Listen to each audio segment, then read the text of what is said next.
Good evening, everyone. Today is Sunday, November 11, 2018, and this video is about gang stalking and the assassination on the targeted individual's life.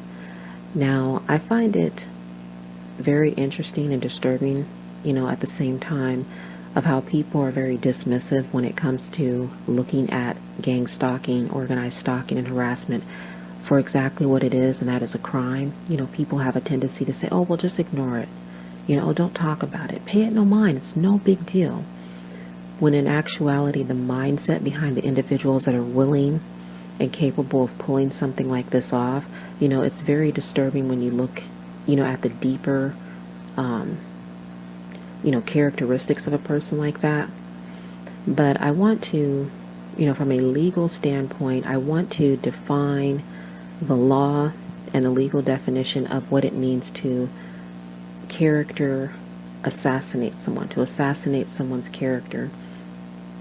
And this comes from the definitions from uslegal.com, and it reads, character assassination refers to the slandering or vicious personal verbal attack on a person with the intention of destroying or damaging that person's reputation or confidence. In other words, it is malicious verbal assaults designed to damage or tarnish the reputation of a person. Once done, these acts are often difficult to reverse or rectify. Therefore, it is likened to the literal assassination of a human life. The damage sustained can last a lifetime, or for historical figures and important personalities, for many centuries after their death. It involves deliberate attempt to destroy a person's reputation, especially by criticizing them in an unfair and dishonest way when they are not present. It can also involve exaggeration or manipulation of facts to present an untrue picture of the targeted person, doublespeak, spreading of rumors, innuendo, or deliberate misinformation on topics relating to the subject's morals, integrity, and reputation. It is a form of defamation. Now, the key thing that stood out to me most was when it said that it is likened to the literal assassination of a human life. And if you yourself are a true target individual, or someone who is a target individual, I'm quite sure that you've heard them say, they destroy every aspect of a person's life, your relationships, both personal, intimate, and just, out in the community, and it's a way to isolate you. It's a way to ostracize you so that they can control you and further abuse you. And I find it very disturbing, how people are so dismissive when it comes to looking at gang stalking for the crime that it is. You're just told to ignore it, like it's no big deal. And again, the mindset of the people who would participate in something like this, that's something to really think about, that you could have people that would be willing to get together and do something like this to an individual.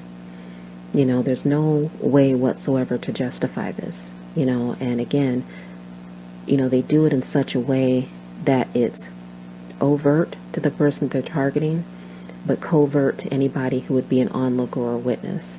And the sad part about it is when you try to tell people about this, again, it's no big deal, but did you die? Are you dying? Well, sometimes it's the scars and it's the wounds that you cannot see that are the most difficult, to heal from and deal with. And for me personally, I look at the fact that this has been going on in my life now for the last, that I've been able to witness and, physically put a name to it. It's been happening since 2015. We're going on, 4 years. It's going into the 4th year. And I think about, my children, 4 years of their life, over half of their life, has been, dealing with being a targeted individual, because whatever affects me, or any other parent, it also affects their children, and people look at it as it's no big deal. And I notice a lot of the people who make it seem like it's no big deal, or that you can just, pick up and keep going. A lot of these individuals are single individuals without children. A lot of them are much, further along in their life than someone who's 8 years old or 10 years old. This has very, long lasting, like it says, it has a longer lasting effect, than just, what people think, somebody's stalking you, someone's following you, oh, they're doing directed conversation. It's not about, necessarily what they're doing, it's how they're doing it, and, who's all involved, and what's the end result, what are they actually going for, and that's to basically kill you without really taking your physical life. And again, it's disturbing, and it should be disturbing to anyone else who, who learns about this. And I think I'm going to end the commentary here, but I'm going to put some slides up in the next few moments that's going to demonstrate what it actually, looks like, from the mindset of someone who joy kills, or what's the word I'm looking for, kills for sport, just for the fun of it, and then the type of mindset of people who actually kill, for control. That's a serial killer like mindset. They do it for control. They do it, as a way of dominance. And it's the same thing with gang stalking. Oftentimes it's abuse by proxy, where people who have connections, to certain groups, certain positions of authority. They know people in so-called high places. They're able to use these institutions and use these groups to further their abuse and continue to control and get away with it. And that's really the only reason why people continue to do it, is because they know that they can get away with it. They know there is, no consequences or repercussions, as a result.